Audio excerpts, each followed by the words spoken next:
Before we get into today's Chiefs segment, welcome in. What is your favorite barbecue in Kansas City? I know a lot of our audience lives in the greater Kansas City area. Got a friend visiting soon, and I said, I know of a few spots. I've tried a couple of them, but I want to get the greater part of Chiefs Kingdom to send me their list. So let me know. Light up the comments. Your favorite barbecue in Kansas City is what? That way I can pass it along to my good buddy before he goes later this week.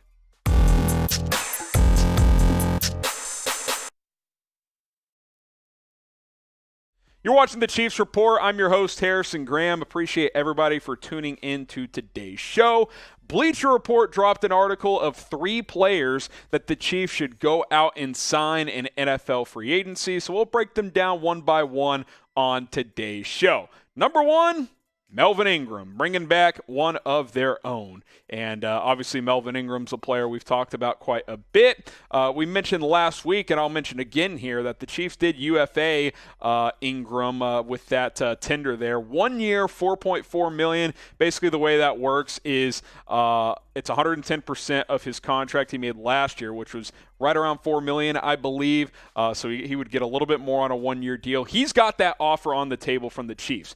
Now, if he can get more elsewhere, he can go sign elsewhere, and the Chiefs would get a compensatory draft pick in 2023. But they've made their offer with that UFA designation for $4.4 million. We'll see if he takes it, or we'll see if he can find more money elsewhere. I would like to bring him back. I liked the way Melvin Ingram played last year. Now, the raw sack numbers don't jump off the page for the entire season, just 2 sacks, but 11 quarterback hits, 4 TFLs. I thought he had one of his better run-stopping seasons, quite frankly, in quite a while. We were talking about, is Melvin Ingram washed coming into last year? He was anything but. I thought he played well. He completely changed that Broncos game when he blew up Javonte Williams and ended up being a scoop and score for Nick Bolton. So he could still impact games, and I think that sack number could go up this year. You think about, okay, Chiefs defensive line got better with George Karlaftis, but a couple of things. Number 1, I still don't think the depth is that good on the edge. Clark and Karlaftis, okay, whatever. I thought they were going to move on from Clark, but, he's a decent player still. Michael Dana is really the only proven rotation guy behind Karlaftis, and we don't necessarily know what Karlaftis is going to be right away. I think he's going to be a good player, but just for depth alone, I'd like to see Ingram back. And what that allows you to do, too, is you don't have to start George Karlaftis and play him 80% of snaps right away. He can be a rotation guy. He can be your number 3 edge. He can rotate in at 3 tech, because I think he's big enough to do that at times as well. Bring Melvin Ingram back. Hopefully he agrees to that $4.4 million. He can start opposite of Frank Clark. You rotating Karlaftis. You rotate in Michael Dana as well. Maybe add one more depth piece coming off the edge there, and I think you're in a whole lot better shape at that position than you were just a month ago before, obviously, the NFL draft. So I want to know from you guys, Chiefs Kingdom, will Melvin Ingram be back this year? Type Y for yes. Type in for no. Will he return to the Chiefs in 2022? I want to hear from you guys down in the comments section.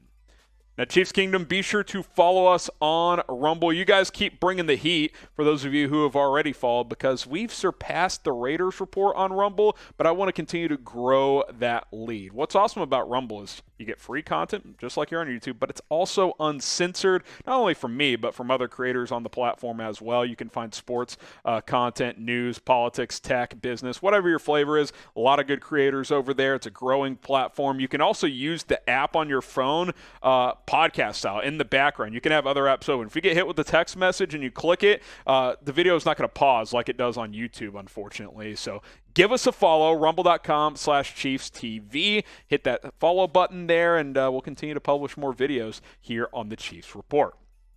All right, let's go to Bleacher Report's second free agent target for Kansas City. That's Akiem Hicks, a player we've talked about a couple of times. Also there on the defensive line, has some defensive end, defensive tackle flexibility, has played much of his career with Chicago in their 3-4 scheme before they obviously hired a new coach this year. They run a 4-3. He's a free agent. In general, I think the Chiefs could use 1 to 2 more defensive linemen. Hell, sign Melvin Ingram and Akiem Hicks. I would be totally fine with that on that front. In his career, Hicks has been really solid. I mean, 138 career games, 41 sacks as an interior pass rusher who could play some edge for you.